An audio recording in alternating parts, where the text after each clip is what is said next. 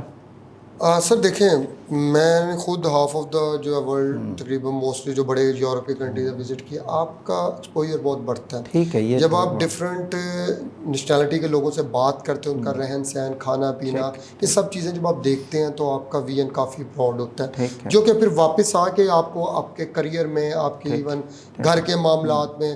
اب for example میں نے یورپ سے یہ سیکھا کہ سر، یہ کینیڈا کے اندر بھی ایون یہ ہے کہ وہ انہیں کوئی اس بات سے غرض نہیں کہ آپ کون سی گاڑی میں آئے ہیں، آپ کہاں رہتے ہیں، آپ کا گھر کتنا بڑا ہے. وہ بندے کو اس کی کوالٹیز کی بیس پر ایویلویٹ کرتے ہیں. ٹھیک ہے. آپ نے ٹی شرٹ پہنی ہوئی ہے یا سوٹ پہنا ہوا ہے، ان کو اس سے فرق نہیں. آپ کیا بات کر رہے ہیں، اس سے ان کو فرق پڑتا ہے. ٹھیک ہے. دوسرا، آپ نے بالکل صحیح کہا کہ تھرڈ ورلڈ کنٹریز میں یہ کووڈ کے بعد کا جو فیز آیا ہے، یہ صرف پاکستان یا اس ریجن کی میں بات نہیں کر رہا. ورلڈ وائڈ جتنے بھی تھرڈ ورلڈ کنٹریز تھے، ان کے لوگوں نے یہ دیکھا کہ یار ہم بہت سارے ایسے لوگ تھے جو کہ نیشنل انٹرسٹ کی خاطر بیٹھے ہوئے تھے کہ یار میری سروسز میرے ملک کے لیے ضروری ہیں. ایسے بہت لوگ نکلے ہیں، کیونکہ جب اس سینیریو میں ان لوگوں کو کوئی ہیلپ نہیں ہوئی، کوئی ان کو نہیں ہوا. میں بہت یورپ کے ایسے بہت سارے میرے دوست ہیں جن کے بزنس بڑے لاس میں جا رہے تھے. کووڈ کے دوران گورنمنٹ نے اتنا ان کو دیا وہ دوبارہ ری ایبلیٹیٹ ہو گئے. مطلب وہ کہتے ہیں جناب یہ فیز جو ہے ہمیں کینیڈا کے اندر ایون آسٹریلیا لوگوں کو فائدہ دے گیا، وہ فائدہ دے گیا الٹا. تو وہ پھر بہت زیادہ سر فلو بن رہا ہے. تھرڈ ورلڈ کنٹری سے لوگ جا رہے ہیں. دوسری بات سر سب سے امپورٹنٹ ہے فری ایجوکیشن، فری میڈیکل. ٹھیک ہے.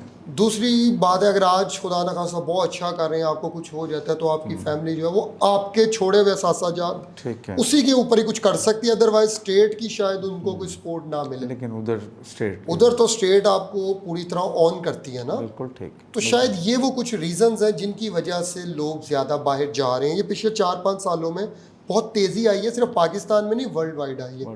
اور اگر آپ اسٹیٹس اٹھا کے دیکھیں تو جو انٹرنیشنل جو ہے وہ تقریباً 2024 میں جو کنسلٹنسی کا حجم تھا، کنسلٹنسی سروسز کا، وہ تقریباً کوئی 14 بلین تھا، اور ابھی 2025 میں وہ 15 بلین سے کراس کر جائے گا. تو تقریباً میں دیکھ رہا تو 0.8 بلین کا جو ہے نا فرق پڑ رہا ہے ایک سال میں. ٹھیک ہے. تو اس سے آپ اندازہ کریں کہ یہ کتنی گرو کر رہی ہے انڈسٹری.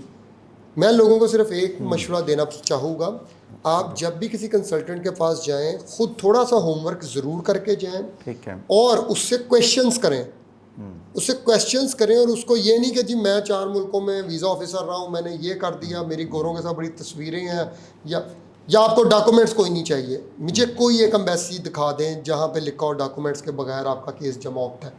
ہم سارے ڈاکومنٹس پرووائڈ کریں گے. اس طرح کے کنسلٹنٹوں سے باز رہیں، کیونکہ یہ آپ کو بین کروا کے اور اس کے بعد سکون ہے. کیونکہ آپ ایک دفعہ بین ہو گئے، اب آپ کا سمجھے کام خراب ہے. اب بین ہے تو آپ کوئی اور ویزا ٹائپ بھی نہیں کر سکتے. انٹرسٹنگ بات یہ نہیں ہے کہ صرف وزٹ پہ ہو گیا تو چلو ایت کی میں اسٹڈی پا لاں گا، اسٹڈی نہیں ہے تو چلو میں انویسٹمنٹ، وہ آپ کے ساتھ ٹیگ لگ چکا ہے. ٹھیک ہے.